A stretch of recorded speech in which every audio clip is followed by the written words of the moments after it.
想去厕所，放我出去吧，憋不住了。开门进去，让这小子消停点。开门啊！我哪有钥匙你开？不是，厨子没给你钥匙。我以为厨子把钥匙给你了呢。算了，这小子也消停了，你应该没事。手也捆着，脚也捆着，这门不是还锁着呢吗？他还能跑了不成？这里空气太差了，咱们呀出去透透气啊！啊，走吧走吧走吧，这小子真能折腾，老实点。哎，快走吧！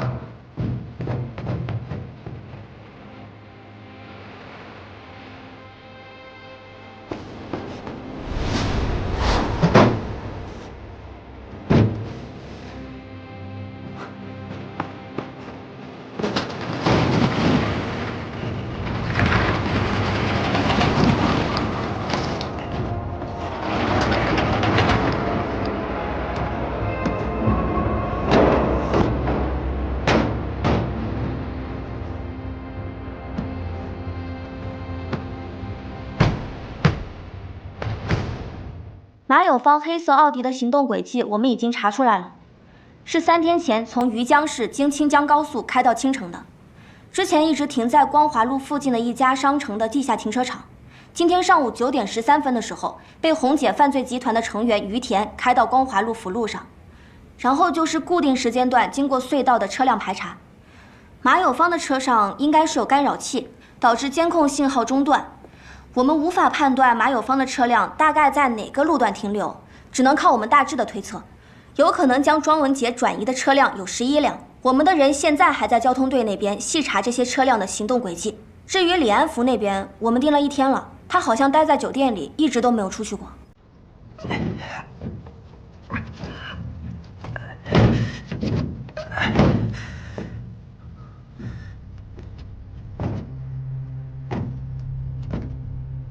别手脚轻点儿，都小心点儿。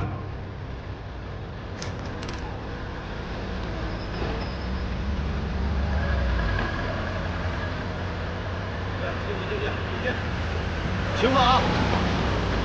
哎，这可是要出口的建材，弄坏了得赔美金，知道？哎，哥们儿慢点啊！好，还说你慢点儿。怎么开车的啊？慢点开！都是贵的东西。哎，还有你，过来过来过来，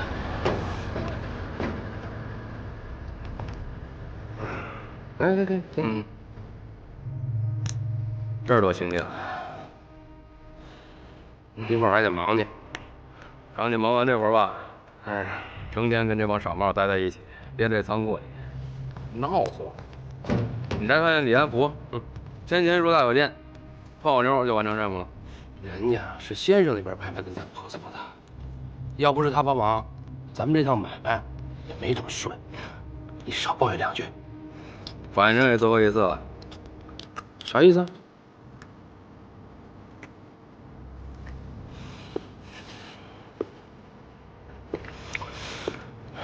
我跟你说啊，厨子哥有一次喝多了说，红姐想踢了先生，自己去弄罗山。其实我就没弄明白，你说那破画有什么可折腾？你懂个屁！先生看中的东西，肯定价值连城。随便吧，赶紧忙完就行。走吧，咱俩，看大家。哎呀，那小子没动静，开回去。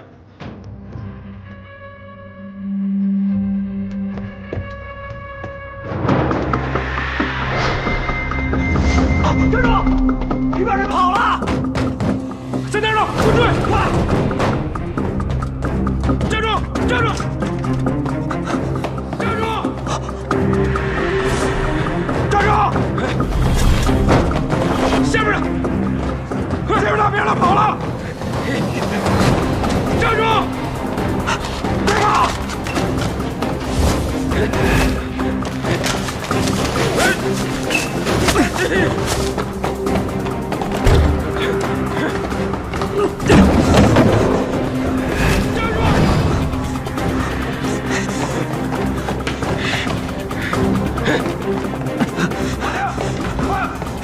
哎，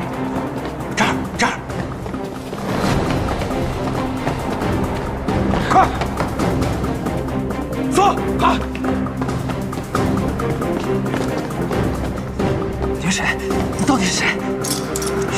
去中间看一下，别让他跑了！啊！这边。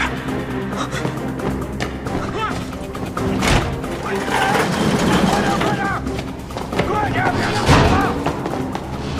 你这屋呢？开门！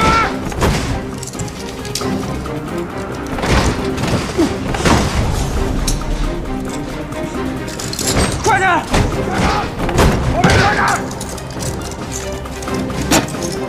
快走！别让他跑了！站住！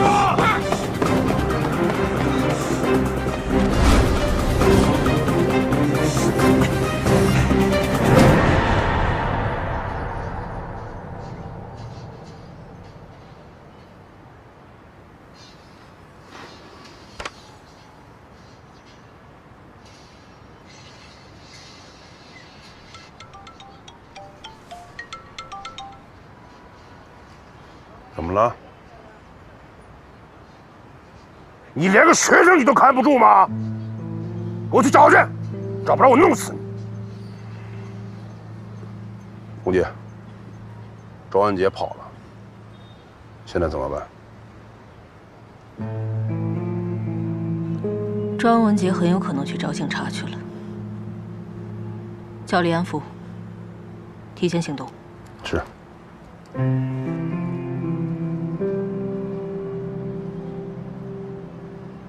提前行动。刚接到消息，李安福出酒店了，一辆豪车专门来接，车牌要登记信息，我的人已经去查了。那他这边有动作，是不是就说明红姐那帮人开始执行计划？关键是咱还不知道这个红魔要用到什么地方。我的人跟着他，看看他去什么地方再做判断吧。我也是这么想的，但是呢，我现在有一条小担心啊。刘队啊，张文杰来了，他说要自首。啊？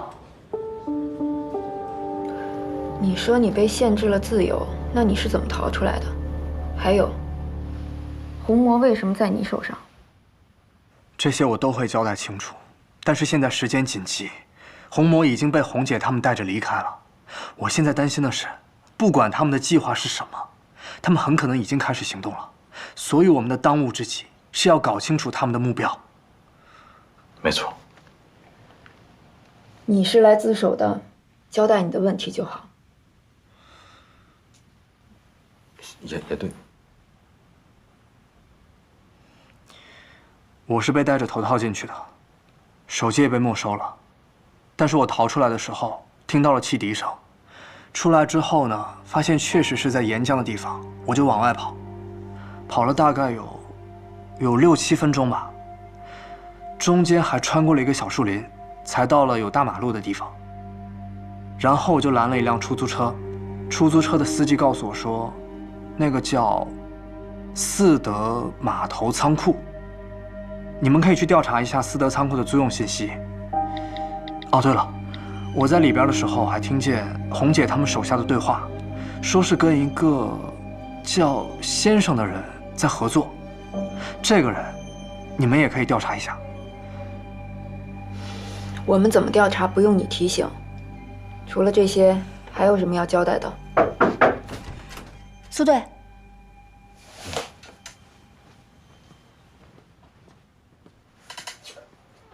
你再好好想想还有什么线索。我们跟李安福的车到了一个码头，他们俩换成了一艘豪华快艇离开了。我们已经联系了水警部门协助我们，也调查了那艘船的登记信息，登记人是叫杨勇。可梁落花名下有游艇，他们怎么会用到杨勇的呢？我们联系了海警部门，想办法追踪上他们。我逃出来的时候，看见门口，他们雇佣的工人在往车上搬好几个那种木箱子，木箱子上面标注的是建筑用的承重砖，上面还有砖的规格。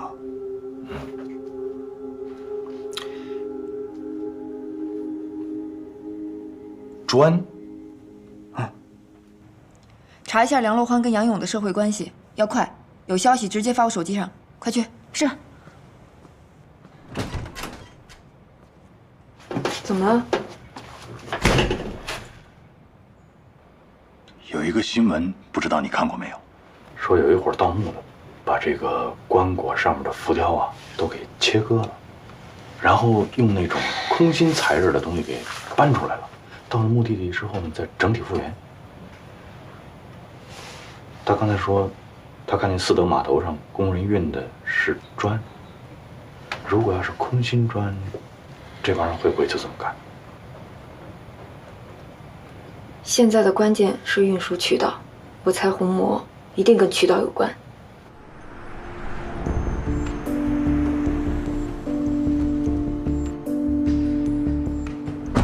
是红姐吗？杨小姐派我来接您。红姐，车到了。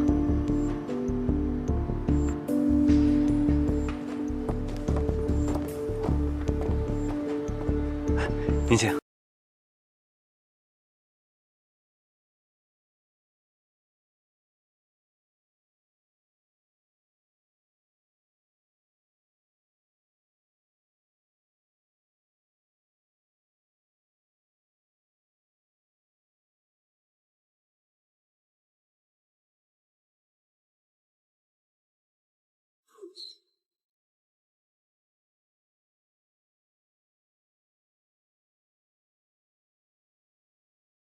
庄文杰，审讯暂时先到这里。罗队，之前对你有所隐瞒，对不起。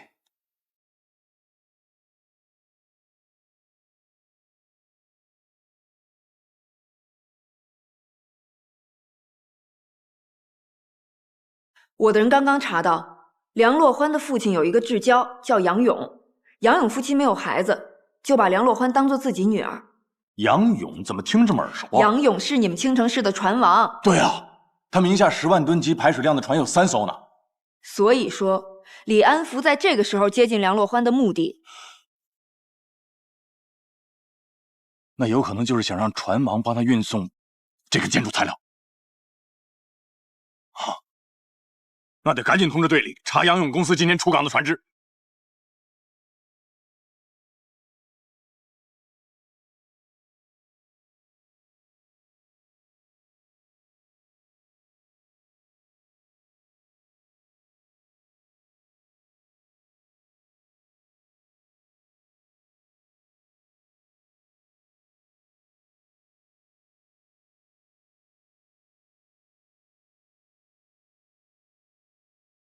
姐，嗨，欢欢，这是我姐。姐姐好。你好，总听我弟弟提起你。你说这次啊，要不是麻烦你，我们还真是没法准时把这批货交到对方手里。谢谢你哈，乐欢。哪有什么谢不谢的呀，都是帮俊涛救急嘛。不过姐姐这次真的没有必要亲自派下面的人来压货。我们的货轮啊，从来没有出过差错，货物安全是完全没有问题的。我们不是担心货物，是想着已经麻烦你们帮我们改了航线了嘛，安排2个人上船，就想到了地方以后，尽快的和对方去对接，这样不耽误你们太多时间。还是姐姐想的周到。那我们上船吧。走吧。哎，好，走。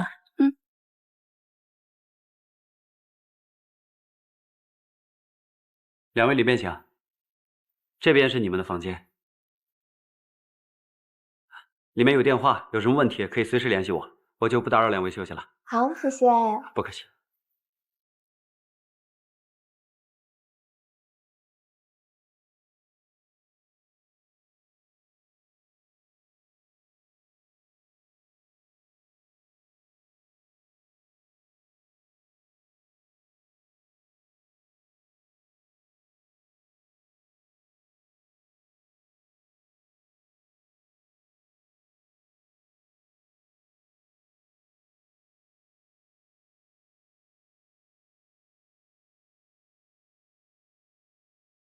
杨勇还帮一些港澳台的富商做珍贵艺术品的报关和运输。他有一艘货轮金良号，每个月都会帮一些正规拍卖会和艺术展运送跨海的拍品，这些珍品都价值不菲。报关后会被放在杨勇船上的特制金库里。最重要的是，这个金库只能由金良号的船长杨勇的红魔扫描开启。所以说，他们伪造的红魔是金良号船长杨勇的红魔。没错。接近梁洛欢就是为了利用杨勇货轮的金库。除了棺椁，那些陪葬品他们肯定也想一次运出海。金良号的金库是他们最好的掩护，只要在里面的东西报关后，他们利用红魔偷偷打开金库，将陪葬品夹带进去放在里面，这样就能在船长的眼皮子底下让正规货轮合法的帮他们干非法运输。明白。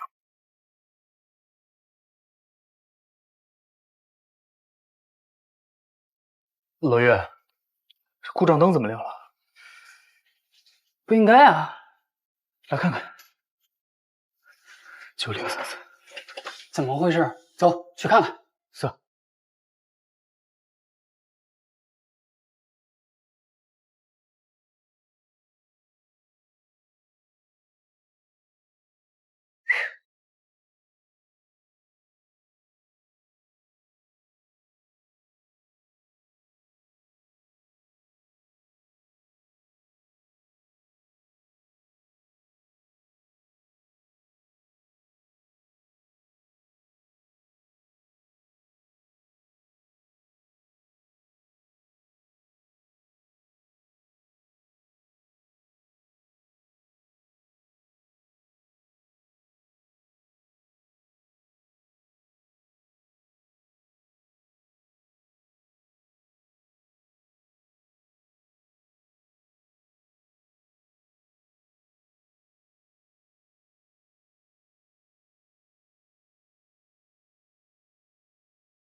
李总啊，你就放心吧，这货我给你安排的明明白白的。是，这次呀还真是多亏了你们，主要是时间太紧了，给您添麻烦了。哎，对了，船上那2个小朋友帮忙多关照一下，第一次出远门，多少有些不放心。好的，都是一家人了，怎么还说两家话呢？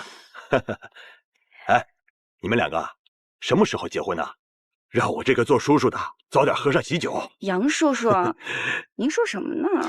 杨叔，欢欢交给我，你就放心吧，我会照顾好她的。哎，这样吧，等您忙完这一趟回来以后啊，咱们找个时间聚一聚，我和洛欢的爸爸就把婚事给定下来。好啊。好，再次谢谢您啊。没有，给您添麻烦了。那就这样。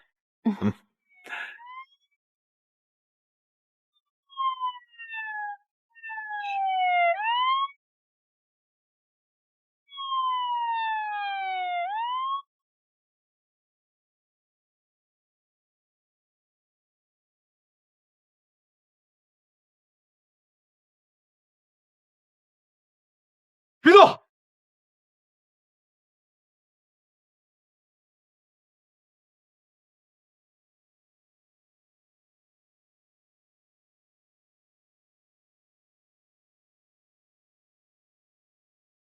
我们在船上发现了分割成建筑砖材的棺椁浮雕，金库里也发现了被盗的陪葬品。你的同伙已经全部落网，盗窃走私他们都交代清楚了。你说说月神之泪吧。什么月神之泪？丁生火你认识吧？算认识吧。有的时候找他帮点忙，介绍点道上的手艺人认识。我们抓到的苍蝇胶带，红魔是丁生火找他做的，真正的委托人其实是你吧？那掌纹呢？这是什么东西？我不知道，这不是你们要的东西吗？丁生火找苍蝇不光做了红魔，还有一个掌纹。我说警官，你把我给绕晕了。我没让丁生火做什么掌纹。可2样东西是放在一起的，约好去取的是李淑婷，掌纹也是李淑婷打算偷到月神之泪的重要工具。你说这事儿和你没关系？月神之泪不是我让李淑婷去偷的。李淑婷到了青城之后，她就没跟我联系过。那我问你，既然李淑婷很久没跟你联系了，李淑婷身亡，知道庄文杰身上有红魔的只有他，你们又是怎么盯上庄文杰的？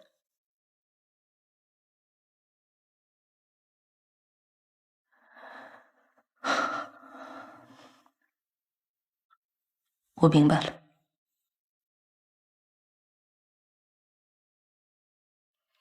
我被他利用了。说清楚点，被谁利用？丁生虎答应帮我做红魔，却安排李淑婷去取，其实就是故意把月神案栽赃给我。李安福跟我合作之后，故意制造出命案，就是为了让你们盯上我。什么狗屁合作呀！他就是为了把我卖给警察。他？你说的这个他，是不是被称作先生？你们是怎么知道先生的？是不是红姐说的？我就知道这个女人靠不住。逐浪游泳馆，你是不是在那儿办过会员啊？李淑婷，认识吗？真没想到你们这也能查到，看来我小看你们警方了。回答我问题。既然你们已经知道先生的存在，那我也没必要隐瞒了。我和李淑婷都是他的弟子。弟子？嗯，你们这邪教是吧？来来来，正好说说你们这先生是谁，怎么回事？来。你们根本就不懂先生是个什么样的人，你就别痴心妄想了。你们是不可能找到他的，就连我都不知道他的真实身份。说了半天，你们就是函授课程是吧？哈，这么不被重视，你这个函授一期多少钱呢？你什么都不懂。先生是个什么样的人？他无处不在，但他又无迹可寻。他可以精准地算到每个人在想什么。然后让你不知不觉地按照他的想法来做事儿。我的迷心术就是他教的。我觉得你这个什么迷心术啊，你师傅可能给你教坏了。你练这东西已经练得走火入魔了，但是你没发现吗？其实你迷来迷去，你都在听他的指令，他在利用你呢，明白吗？不，是先生他救了我。把我从毫无意义的人生里拉了出来，拉到电信诈骗了。我问你，之前的电信诈骗案是不是你这个师傅教唆你的？好，那么换个问题，你跟红姐的合作是不是也是你师傅安排好的，让你去电信诈骗弄出人命？吸引我们警方的注意力，把所有的矛头再指向红姐，然后她想干嘛就干嘛。最后，你怎么安排啊？你师傅跟你说了吗？你师傅拿所谓的迷心术把你从什么无聊的人生当中弄出来，你用迷心术把王雪弄死了，然后最后的结果，你跟王雪没区别。你现在也好，还是红姐也好，不就是他安排好的炮灰吗？不就是这意思吗？你还不明白吗？李安福，你跟王雪在网上所有的聊天记录，我们已经请专家分析判断过了。最后我们发现，这已经不是一起简简单单的电信诈骗了，因为你有明确的自杀诱导传输给了王雪，导致了王雪自杀身亡。你摊上的这是人命关天的大事，来吧，李安福，你老老实实的把你知道的关于你师傅就是先生所有的情况跟我们这儿讲清楚。来，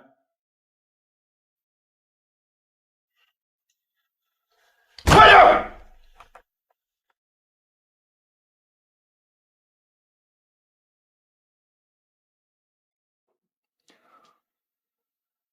先生他是5年前找到我的，我当时还在一家地下会所工作，一点做人的尊严都没有。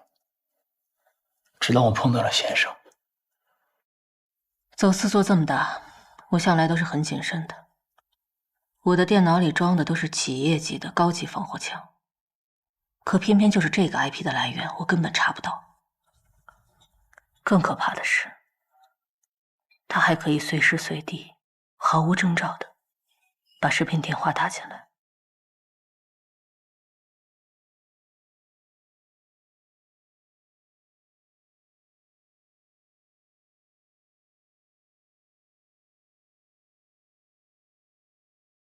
我也很好奇，也想看看对方究竟是谁，怎么会有这么大的本事？视频接通后，我看不到对方的脸。他穿着一身西装，戴着手套，手里还挂着一只银手杖。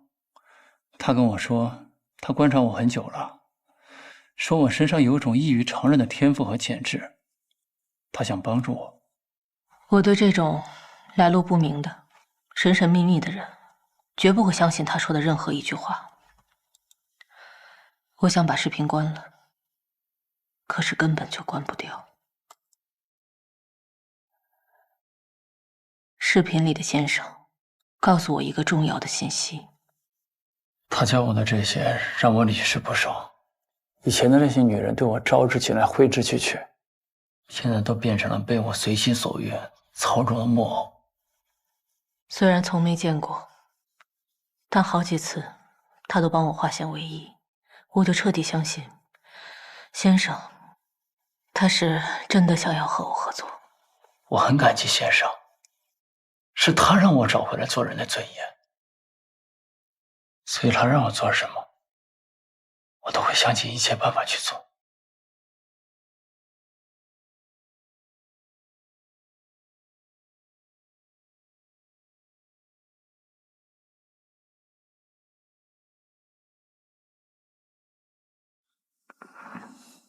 罗队，直到现在才跟警方说明情况，是我的问题，我向你们道歉。道歉有用，要我们警察干什么呀？虽然你没有犯罪故意，但你把东西藏起来了啊！当然，你这个今天提供的线索，确实帮我们破获这个走私案有一定帮助，一定程度上，也确实破坏了犯罪分子的犯罪计划。我是被那个丁生火给骗了。我之所以这么做，是因为你爸。我想来想去也就这点事儿嘛。丁生火跟你爸有仇，所以他老拿着这个事儿来诱导你。我给你提个醒啊，过去的事儿不能老缠住咱们自己。你还有未来，你还年轻，你得专注眼前的这个事儿。丁生火，法律可以制裁他，你得迎接美好的光明的未来，是吧？罗队，你刚才讲这话啊，特别像我们的辅导员。我跟你开玩笑似的吗？能不能严肃点？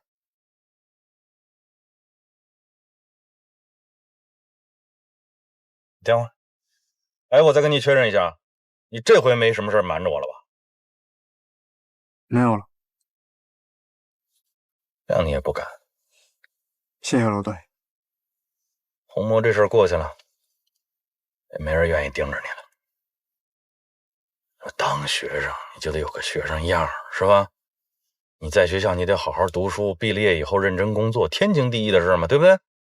我是不想说在什么法制节目里边看着你消息了啊。哎呀，亏了我恶补了一下摩斯密码。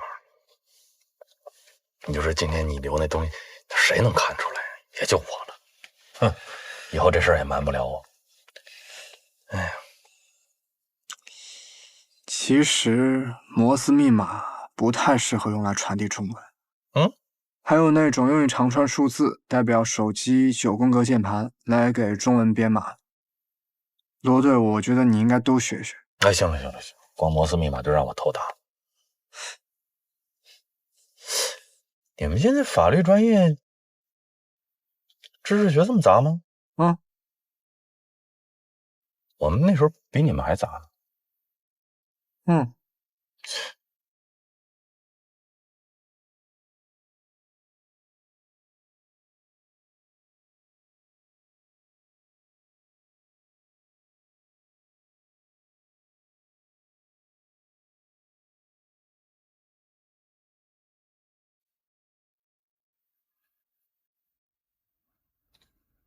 你没走啊？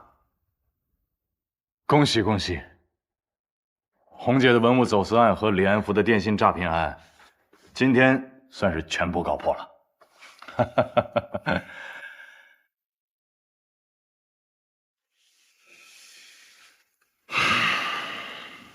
本来要给你报备一下的啊，我们队呢打算坐庄，请你和你的战友们来顿大的，咱们以茶代酒，一是给你们庆功，二也算是践行吧。谢谢。一家人，不分彼此。这些年去看过你师娘吗？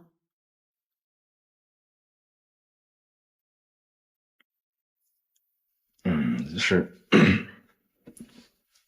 我去了，给她添堵。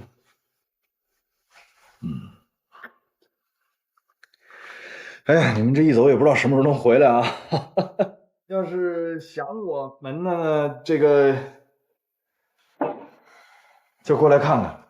反正你们省厅领导一般都挺忙，我们市局年轻同志上省厅看你们去。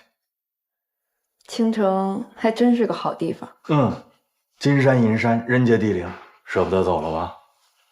真是，我准备再留一阵儿。是土特产还王啊？咱们那个老三样，你再给我还有个煮饭没抓着呢。红姐这次你们不带走？红姐我们肯定得带走，这不还有个先生吗？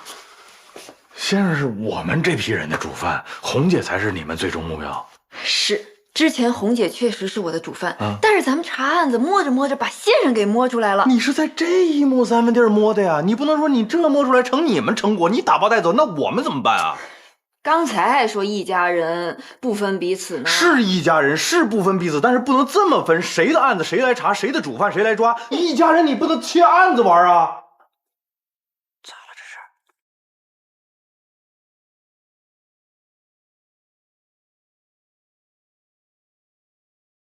吵起来了？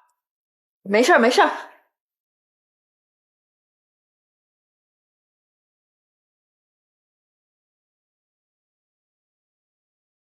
小心眼儿，上当了吧？我逗你玩的。我也是逗你玩的，是不是你也上当了？哎，老同学呀，知根知底儿啊！你以为我不知道你是啥人呢？但是，我还真的知道你的日常安排。老赵天天逼着我，哎呀，那个苏勇同志来一趟，帮了咱们这么大的忙，走的时候你怎么地不得给人拉个横幅，敲个锣，打个鼓啊？你悄悄告诉我一下，哪天走？明天。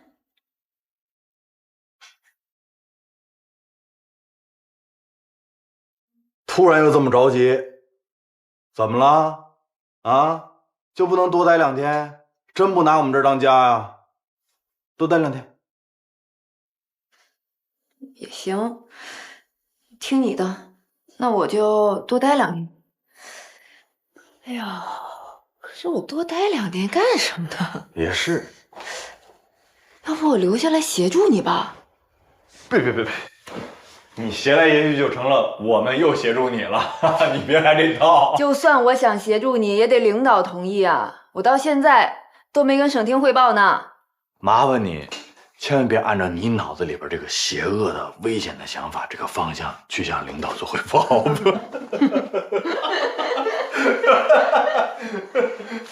那我给你提个建议吧。你要踏踏实实走，你不抢我们战果的话，你提个论文我都没意见。抓先生，庄文杰应该是个突破口。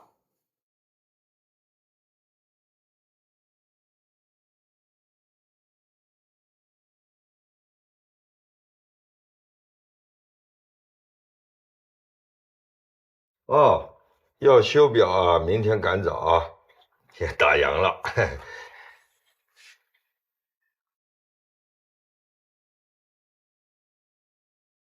哎，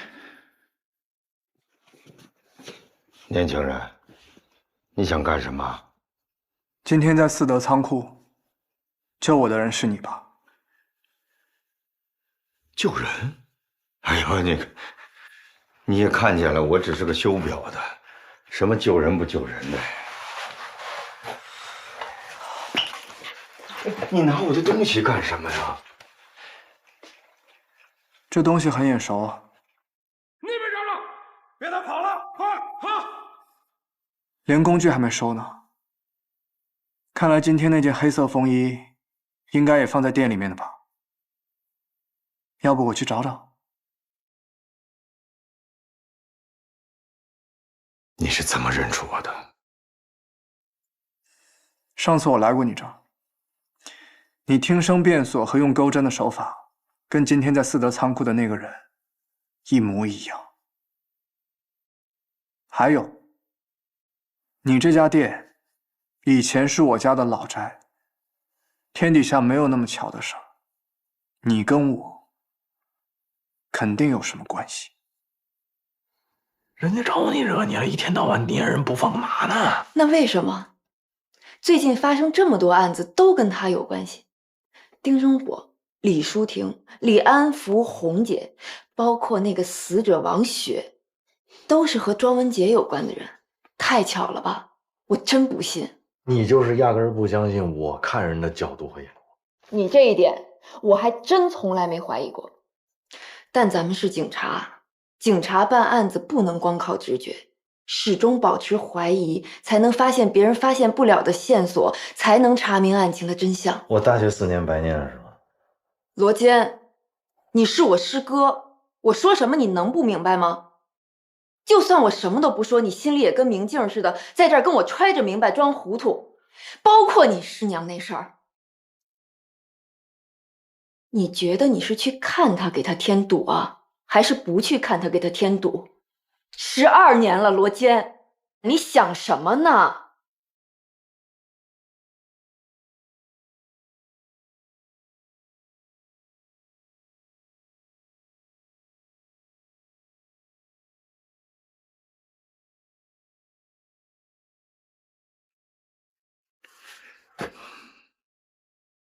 你跟小白一样，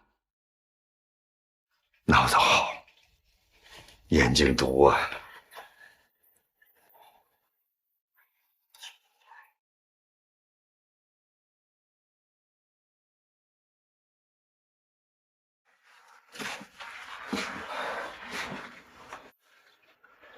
我没能瞒过你啊！你认识他？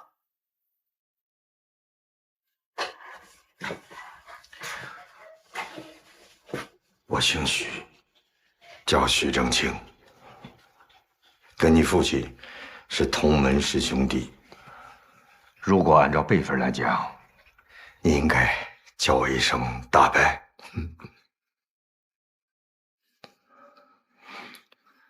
可是孩子，我不敢认你呀，文杰，对不起，是我害死了你父亲。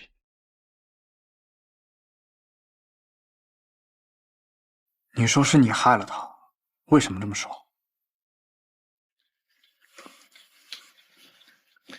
你看，就在这个老宅里，我跟你爸从小一起长大，从你爷爷的身上学了一套敲门溜锁的江湖本事。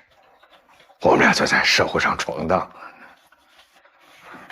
那个时候年少无知啊，干了不少坏事。我记得我们俩偷的第一样东西是睡莲，当时这副睡莲是在一个归国华侨手上，被藏在了他别墅的保险柜里。要打开这个保险柜，必须用2个人配合的点珠法，所以我们俩就去了。印象中，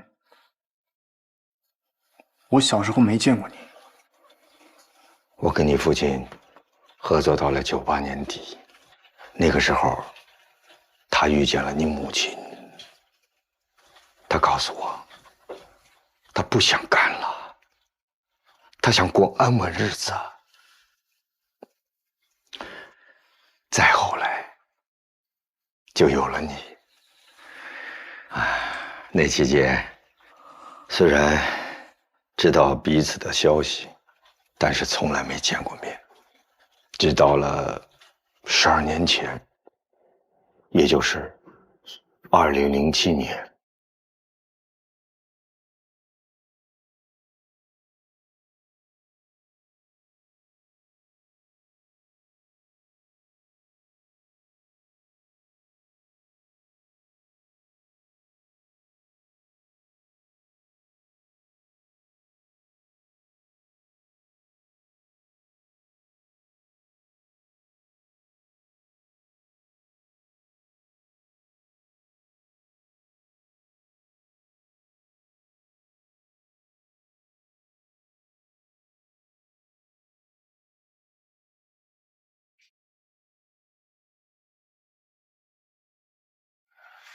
你是谁？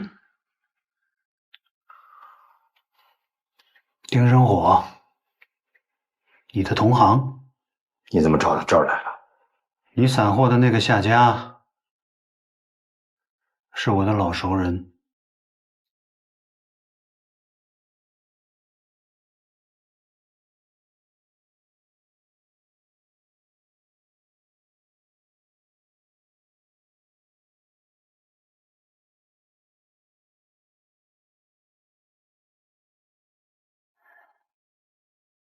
不紧张，我想和你来谈笔生意。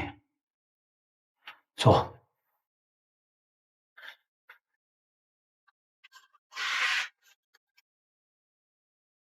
你想干什么？许先生，我知道你手法高超，这么些年行走江湖，都没有露出马脚，所以想邀请你干一件大事。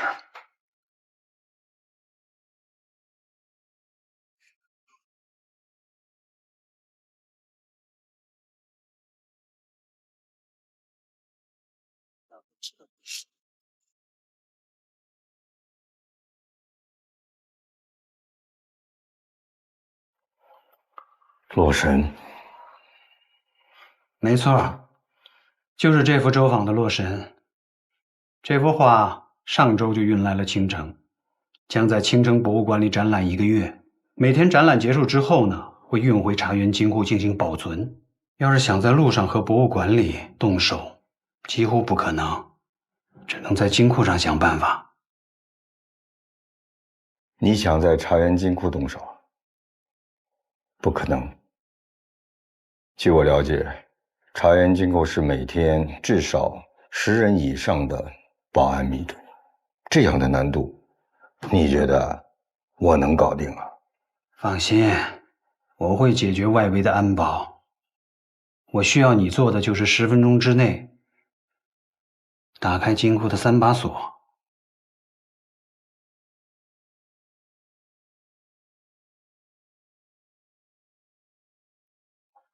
我的诚意很足，你可以放心开价。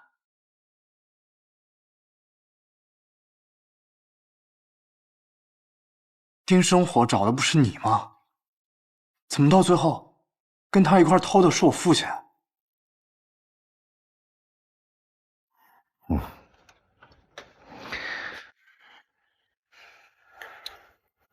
当时我一直在研究怎么样才能打开金库的大门。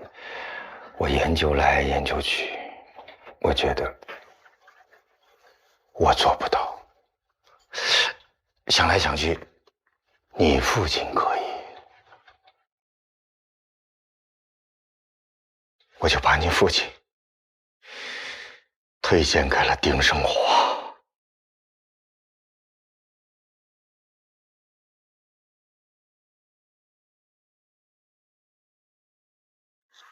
当时你父亲拒绝了与他合作的请求，我以为没事了，我就离开了青城。可是这个丁生火他没有放弃呀，他为了威逼你父亲，居然在你母亲身上下手。你说什么？中途出了岔子。今儿买了你们娘俩喜欢吃的菜，等着我给你们烙一手。你怎么来了？我老婆呢？李子来面生，怕你老婆看见我害怕，就让她在楼上休息了一会儿。放心，一点没伤着她。你到底想干什么？我就是想表达一下和你合作的诚意。小月，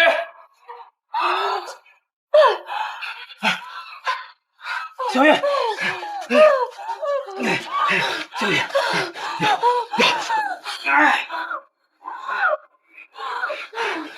小月，小月，认真点！小月，张嘴，张嘴，小月，小月，小月，坚持住啊！小月，小月，小月，小月，小月。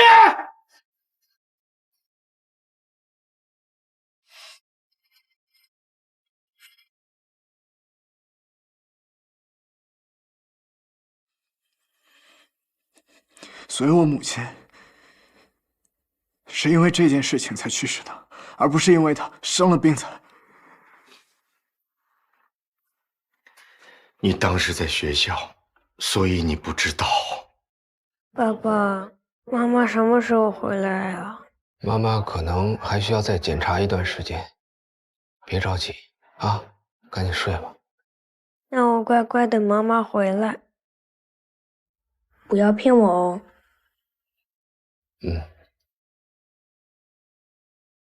我们等妈妈回来。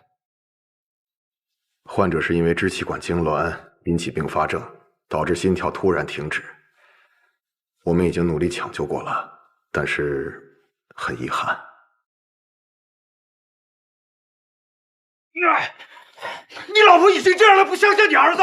祸不及家人，你敢不讲江湖规矩？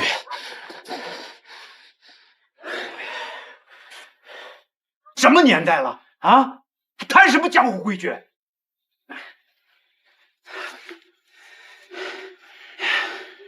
你之前要是老老实实的跟我合作，不会弄到今天这个地步。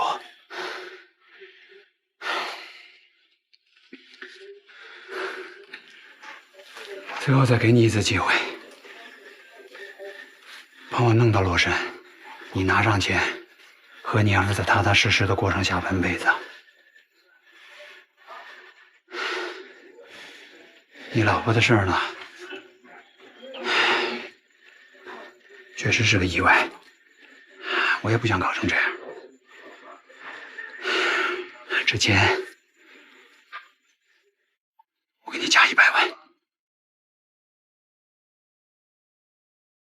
为你儿子考虑考虑吧。由于我的无心之举，竟然酿成了大错。后来我就劝他带着你一走了之算了，他说不行。这帮人要偷洛神，洛神图上藏着秘密，这个秘密意义重大，而且跟庄家有关，不能被这些人得到啊！秘密？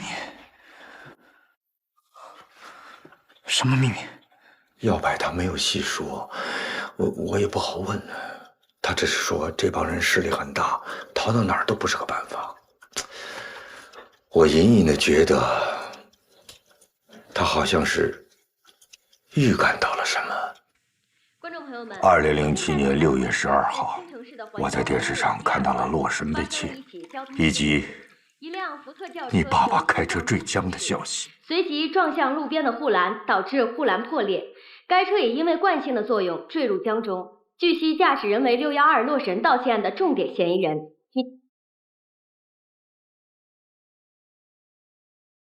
洛神的案件发生以后，我吓坏了，我什么都不敢干。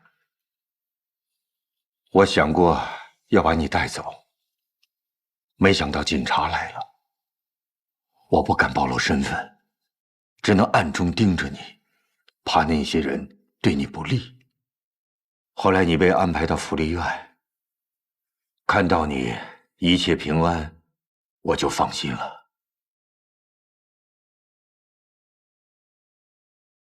后来我金盆洗手，躲了起来。几年之后呢，等这个案子渐渐的平息了，我才敢出来。这不，5年前我就租下了你们家这个老宅，开了这个店，直到今天，你找到了我。按照你的说法，洛神应该是跟我父亲一块儿掉入江里面毁掉了。可是今天我在那个走私集团里面听到，洛神再次出现了，而且有一个叫先生的人一心想要得到这幅画。你说什么？先生？先生，你认识他？哎呦，12年了，我一直在调查这个事情。我发现丁生火背后的确隐藏着一个犯罪集团，他们的头听说就叫先生。这个先生很厉害啊！我调查了这么久，才从道上零星的打听到了他的一些传闻。这个人呢，年轻的时候犯过事儿，伤了一条腿，直到今天还拄着拐棍儿。至于他长什么样子，有多大岁数，我一概不知，因为这个先生从来不露真身呢，他只是通过网络操纵那些手底下的人去犯罪。所以当年那个案子是先生策划的。我猜丁生火偷洛神一定是他指使的，包括您母亲的去世也是他有意为之。他就是想告诉你父亲，他们这帮人都是些亡命徒，什么事儿都能做得出来。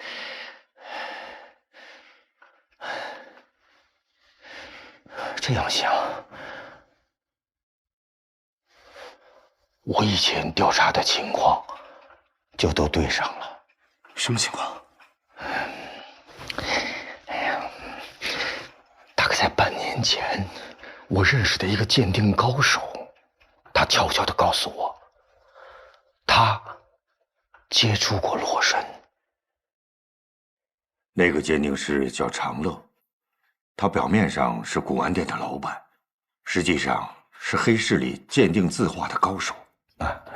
我告诉你这件事儿，已经是冲着咱们几十年的交情了。不过这个我懂啊，兄弟啊，这可是块烫手的山芋，盯着他的人很多。我劝你呀，别掺和了。过几天我得到消息，长乐死了，是醉酒溺水。这怎么可能呢？他有严重的肝病啊，滴酒不沾呐。一定是有人也从他那儿得到了消息，然后杀人灭口。我想这事儿要么是红姐干的，要么就是先生干的。可是那幅画，它有可能是真的吗？你等等，有几种可能。第一种，那幅洛神就是个赝品，是长乐赶走眼了。不过凭他这么多年在江湖上的本事，要是说他看走了眼，这可能性不大。第二种，那幅画确确实实是你父亲偷来的真迹，只是不知道什么原因，先生并没有得到手，而是落在别人手上了，所以先生又重新盯上了这幅画。还有一种可能，就可能性太小了。算了，不说了。不，你得说，我需要知道所有的可能性。文姐，我只是个猜测。我在想，你父亲会不会没死啊？那洛神依然在他手上。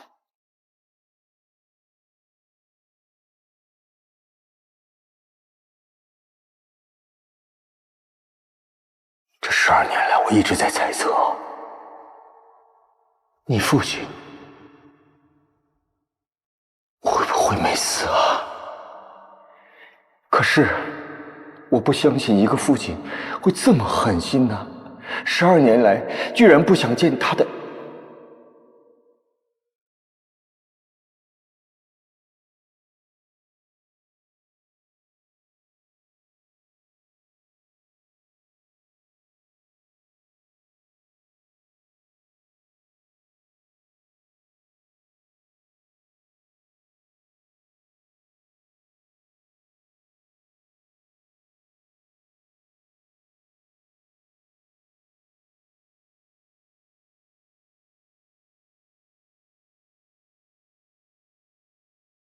当时车辆冲破了公路围栏，掉入了江中。之后，我们把这辆车打捞起来的时候，车上的挡风玻璃全都碎了，车辆整体进水，但车内并没有发现你的父亲。他的尸体之所以找不到，很有可能是因为水流太急了，早就不知道被冲到什么地方去了。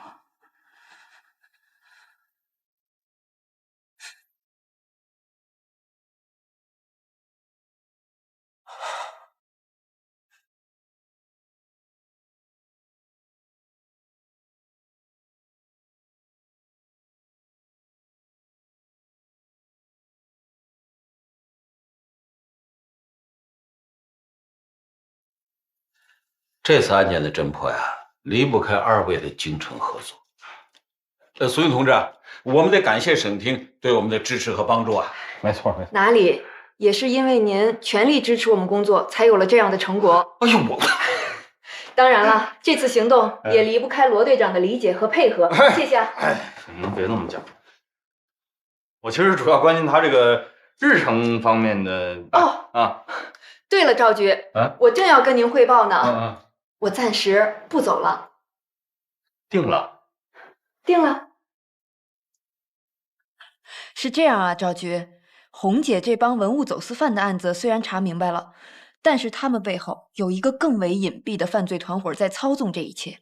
丁生火、李淑婷、李安福这几起案子绝对不是孤立的，能够调动这么多人连续犯下多起恶性案件，说明对方的能量不小啊。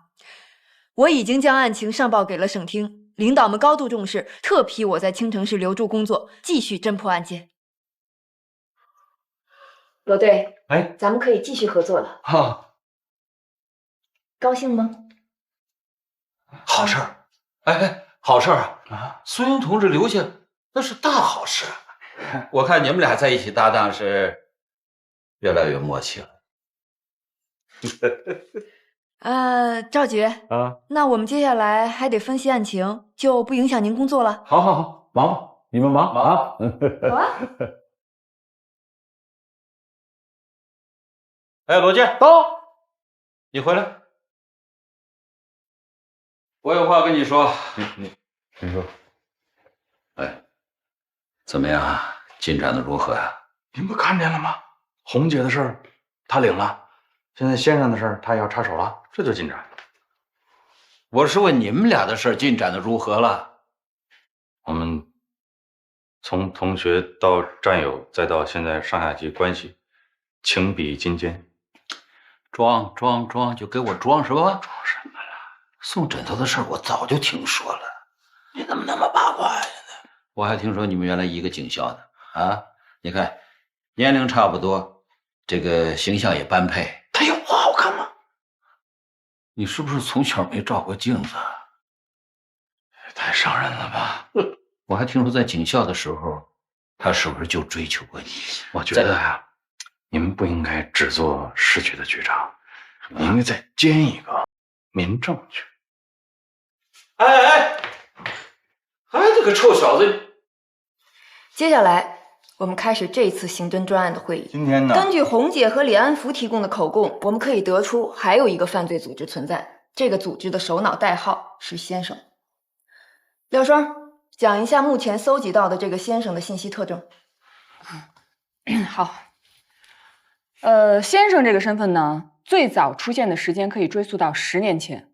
这个人很神秘，他每次呢都是通过网络来联系手下的组织成员来从事犯罪活动。就算是网上视频，他也会刻意的改变自己的声音，遮挡住自己的面容。不过从我们掌握的这些信息来看呢，这个先生很有可能是一名男性，身高在1.75米，左腿微跛，习惯戴手套，用一只黑色的拐杖。这是目前掌握到的信息。据李安福交代，他和李淑婷都是先生的徒弟。在月神案的时候，我就怀疑李淑婷把月神之泪放到水池里，应该是给他同伙的。现在想来，那个人很可能就是先生啊。大志，之前月神失窃案接触过水池的人，你们排查了没有？排查完了。那天经过水池的一共是146人，主要是酒店客人、展厅工作人员，剩下还有14人，无法确认身份。小叶，哎，罗队，您说。那个大厅的录像准备好了吗？啊，从大厅到现场周边以及外部环境的所有监控，我都保留下来了。投屏给大家伙看一下。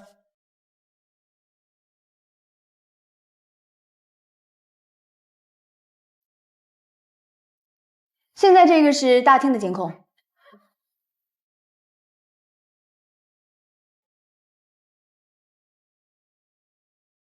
来，下一个。再下一个。下一个。再下一个。再下一个。停！右上角这个，放大。这个人有问题，继续监控他，看看他去哪儿了。哎，你怎么还叹上气了？怎么了？你是高兴了，手机找回来了，可是我呢，我这小唐再也没有联系我了。我给他打了无数个电话都没通，他肯定是把我拉黑了。为什么？为什么呀？你说他是不是嫌我给他搭配的电脑方案不够好啊？哎，您好，我是那个建设东路326号的房主，对，我叫周文杰。身份证后6位210315。我想跟您确认一下我那个房子的租户信息。5年前，是一个钟表店对吧？好的，谢谢啊。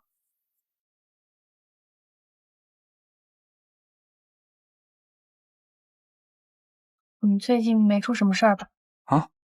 罗警官来找了我跟胖子，还专门问了一下你的情况。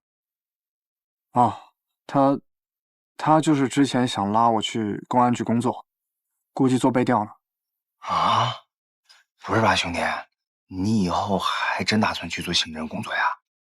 那咱俩以后来往可不要这么密切。对了，文杰，你下周5有空吗？怎么了？这不马上就要中秋了嘛，咱们商量一下一起过节呗。是啊，哎，要不咱哥俩去参加联谊会得了？没有了小唐儿，说不定我还能遇到下一个小田啊。你瞎说什么呢？他不需要啊。他怎么就不需要了？行，那个你们计划着吧。我现在突然有点事儿，我先去趟图书馆啊。好，是这样，罗队，我把所有有关这个人我们能够找到的画面全都分析了一遍。首先可以肯定，这个人是在刻意躲避所有的监控，而通过这个画面可以看出，他最后的出走方向肯定是朝商业街方向走了，而那里的人流量密度大，人员复杂，我们想要继续追踪的话，恐怕很有难度。这刚有点线索又断，确实很奇怪。确实挺奇怪。你怎么看？这个人在水池边停留了2次，如果他就是这个先生，完全有时间把月神之泪带走，他为什么没这么干？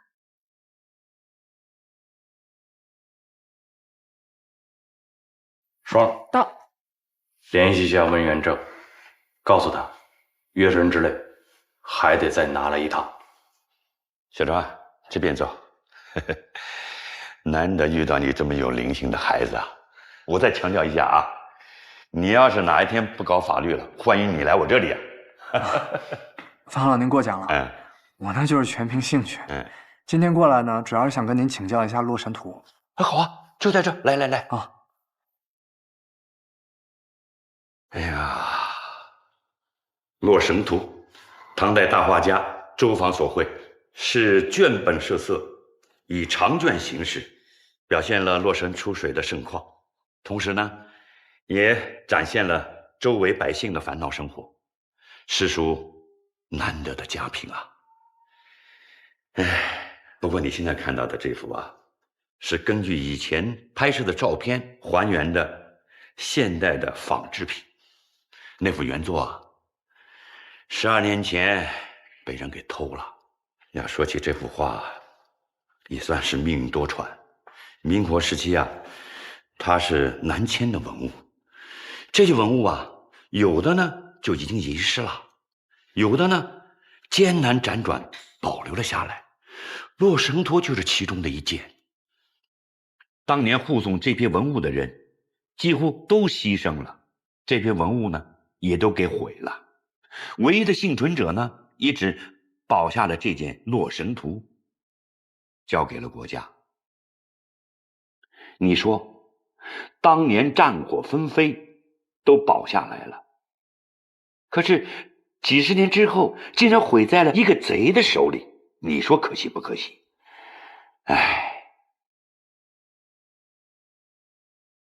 恐怕只有当年案件的当事人才能知道，当时到底发生了什么。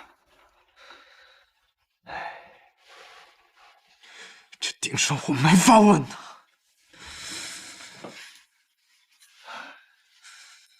更何况他根本就不会对我说实话。之前那几起案子我也感觉到了，丁生火、偷月神之泪那个女人，还有李安福，他们不过就是棋子罢了，背后一定有一个人在操纵着他们。现在看来，那个人就是先生，所有的真相只有他一个人知道。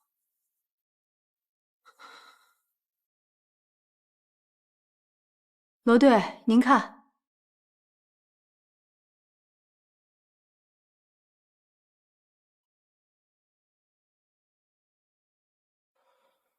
这项链没什么不对啊。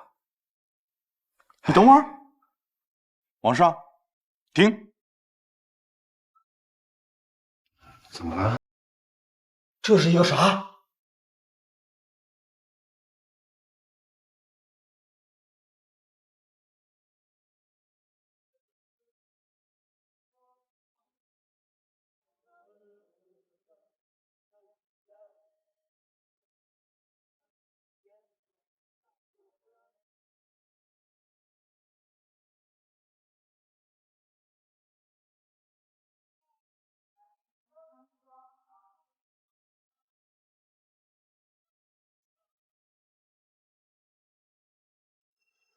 我记得我们俩偷的第一样东西是睡莲。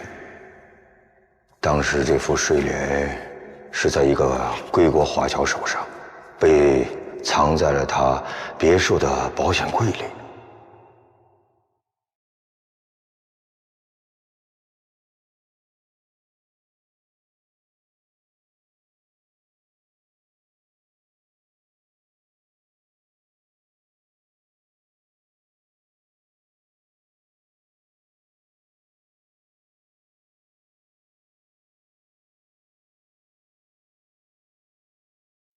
老师，这数字是什么意思？我也不太清楚，他们到底代表了什么。那您觉得会不会跟它的历史有关？这个月神之泪啊，本来是南迁文物，据说是在战乱中一个日本兵从死人堆里扒拉出来的，之后就再也没有下落了。最近呢，才在苏富比拍卖中出现的。因为形似西方传说中月神的眼泪，所以才有了这个名字。从材质和技法上来看，镶嵌月神之类的衬托，至少是明代以前的作品。这上面出现现代阿拉伯数字，确实有些奇怪。也就是说，这些数字都是最近几年刻上去的？不，这些数字的形成年头更早一些，而且不是刻上去的。你们看，貌似像雕刻的痕迹，其实我看着更像是民国时期的老匠人用的一种技法。这种技法既可长久保存，又不会破坏文物。可惜现在失传了。既不伤文物，又要传递信息，而且还专门留在项链背面的衬托上，那我就更不明白了。先生要一串民国留下来的数字，为什么呢？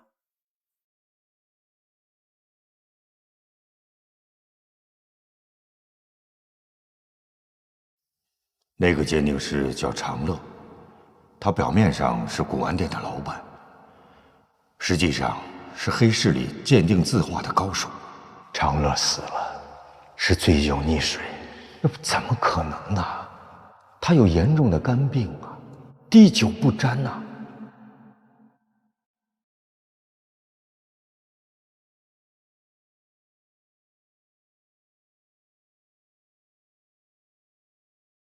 哎呀，你怎么又来了？不是告诉你了，不要再来这。我需要跟您谈谈。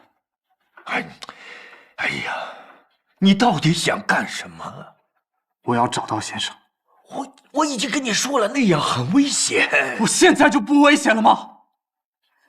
丁生火、李安福，还有红姐那帮走私犯，都已经接二连三的找上我了。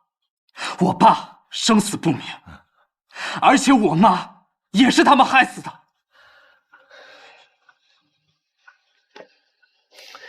你冷静一下，是树不好，没本事，没有保护好你。可是你不想一想，我明明知道那是个悬崖，我不能让你生生的往下跳吧？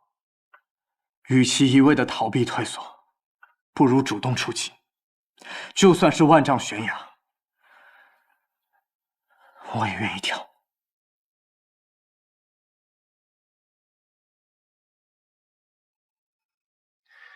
你说，你想怎么查？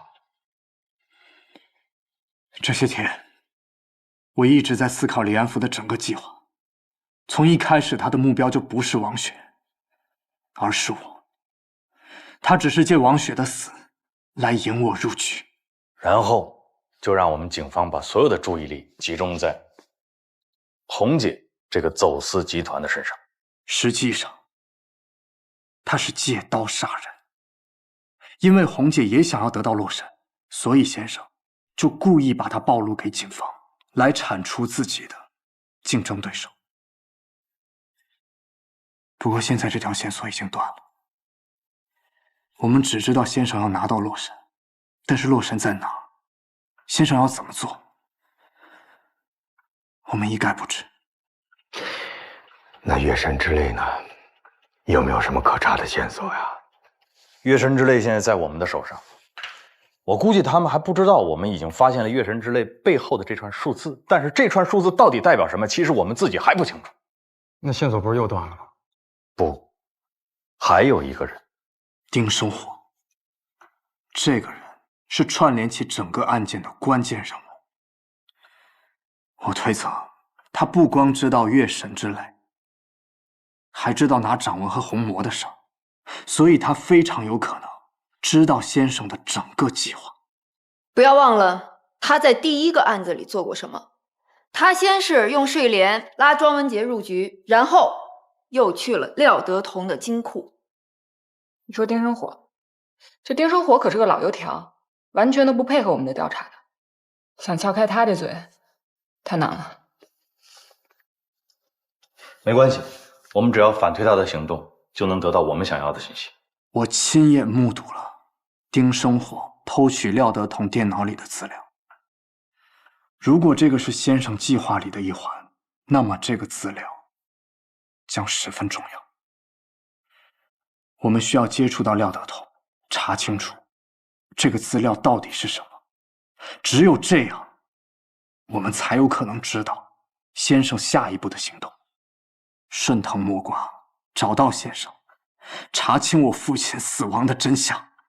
所以，同志们，盯紧廖德同，一定要把他嘴里的实话撬出来。